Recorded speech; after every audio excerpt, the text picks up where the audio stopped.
Hi guys, I'm down here at the Old Hickory Dam, and I got my little team put together here, the catfish team. And what I'm using here is a little bit of stink bait. This is a little concoction that I whip up at home. It's got cream cheese, cheddar cheese. Sometimes I put some mozzarella and stuff. I just cast it out.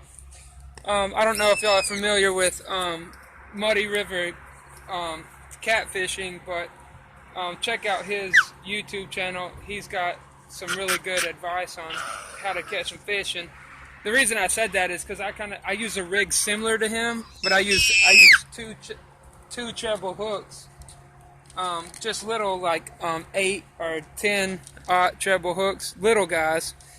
I lose a lot less of my bait that way. So what I do, and I know this is disgusting, I actually ball it on with my hands because I don't particularly like giving catfish free catfish dinners.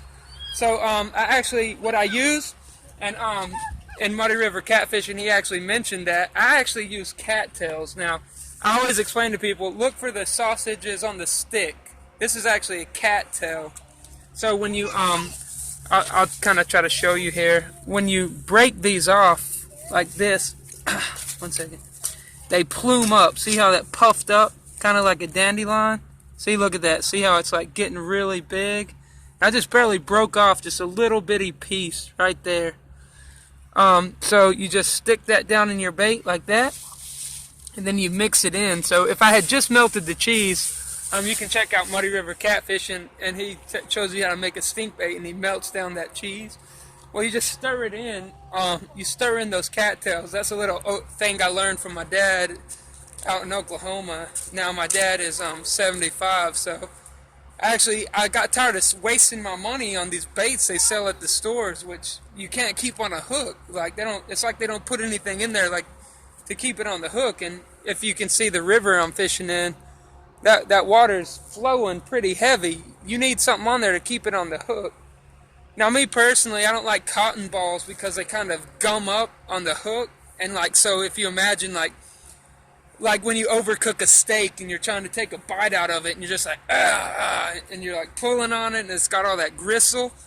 Well, the cattails, they can kind of pull them off. Like if you can imagine, like here, let me grab some down in here. That's this is disgusting, I know. Sorry if y'all are grossed out.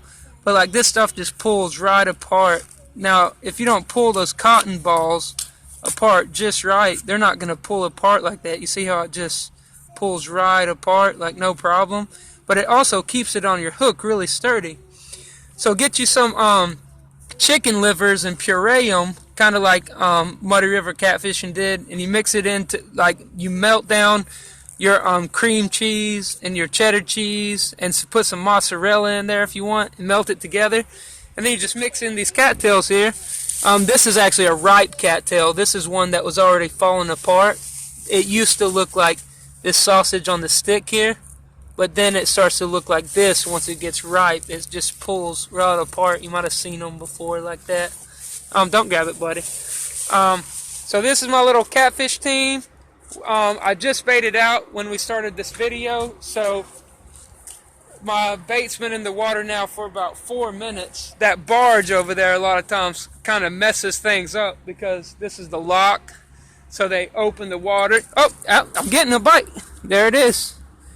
He's striking. So let's take a look here. This is, like I said, I put that stink bait out just like, it's been about 4 minutes now. And I put 2 hooks on my leader. So if you know Muddy River Catfishing, his little leader he does, I put 2 treble hooks. Now sometimes that turns into a mess, but it leaves a really nice scent trail. I mean, it's like they find my bait in no time. Like I'll put 2 or 3 poles out and it's unmanageable. Like the stink bait, like I'm sure like Chris Flores probably knows that if he puts like a few poles out with that stink bait and you got a place with some catfish, I mean, you won't even be able to sustain it, you'll be like, dude, I give up. This is driving me crazy. Because they'll bite. They really will bite that much on a good stink bait like that.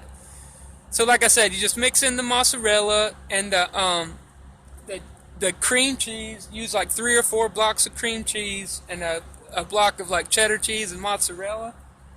Get the cheapest kind you can find. I mean, we don't want to blow a lot of money here, and just get those cattails, and you're gonna puree some chicken livers. Maybe let them sit out for a day or two. After you puree them, you're gonna mix that down into the cream cheese, the cheddar cheese, and the mozzarella cheese. But before you do that, you want to melt the cheeses together in a little pan, like Chris Flores does in Muddy River Catfishing. And then, so you mix that down in there, and then you pour in those 2 or 3 days old chicken livers. Woo! Those are gonna smell bad. They're gonna be green and nasty. So mix that down in there, and then pour you some corn oil in there. You mix the corn oil in there because if you come back to it, oh, there's my hit. If you come back to it like a month later, right, you're gonna have a block of cheese again. So you mix the corn oil in there because that's gonna keep the cheese from hardening back up on you. And there's some kind of agent in that cheddar cheese and that mozzarella cheese that really helps that cream cheese and that cheese hold together on those cattails. So after you've done that, just mix in the cattails. So that's it. Melt your cheeses together. Mix in your pureed chicken livers. You don't even have to set them out. You know, the blood helps, I think. I didn't set mine out this time, and I'm getting a good hit here. So and then mix in the cattails, and you're golden. You're good to go. So now we just wait for a fish to get on, and that's really the fun part, I'd say. So I don't know how much memory space I have on my phone, but I'll just kind of try to find a place to set up here, and if I start getting a fish in the next couple of minutes, maybe y'all can help me. Alright, maybe I could catch one, and oh, see, that means they're going to let some water in so that boat can go ahead and go on through the lock. Let me see. I'm trying to set up my camera nice here so y'all can see it alright. No, that ain't working. I just know it's kind of fun to know that the bait actually works, and as you can see from my video, I already got 2 hits, and it's always catfish. It's never like on the stink bait. The catfish are always biting. It's usually never like a perch or Now I have got a few carp because sometimes I'll mix in like vanilla or I'll mix in Mountain Dew to kind of give it a sweetness to it into the bait. But like when they hit, it's usually just catfish. Now I personally like it when the carp hit because it's kind of fun to reel in a big like 6 or 7 pound carp. You know, you're excited. You're like, yes, I finally got a big catfish. The biggest fish I ever caught was on the other side of that river using some bait I bought at the store, some stink bait. And I thought I had a huge fish. I was reeling like, all right, finally a big catfish. And it was a carp. There was some guys over there, and they actually had a net, and they had a scale. It actually weighed 18.3 ounces, so they netted it for me and weighed it for me. I probably would have never got that thing out of the water if it hadn't been for them there. So let's see if we can get a little more action again here. So they were biting there for a second. Now here there's a lot of rocks in the water, so oh, I just got a little tug there. He didn't ring the bell, but he tugged. I have lost probably $50 or $60 worth of tackle at least here because this water is so rocky. But I've also caught a lot of catfish here too. The biggest one I've caught was about probably 7 pounds, and I caught it on perch guts that I had set out for a few days. So let's see. See if we're gonna bite again. Oh, see that? I don't. There's a train coming by, so my bell just rung. I got another hit.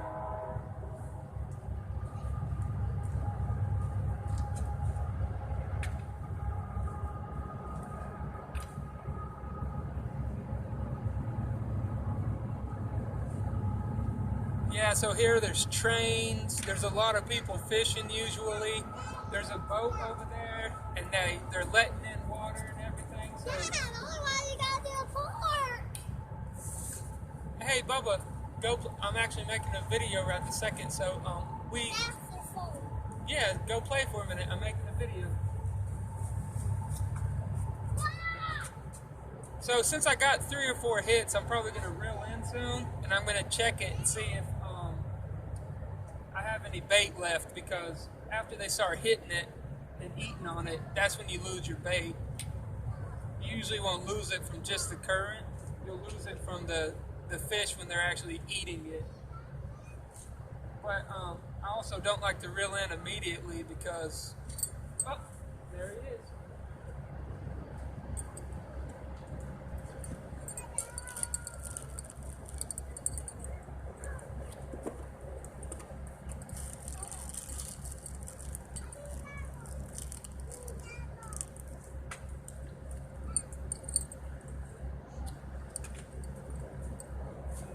Alright, so I'm going to cut it off for now because nothing much is happening.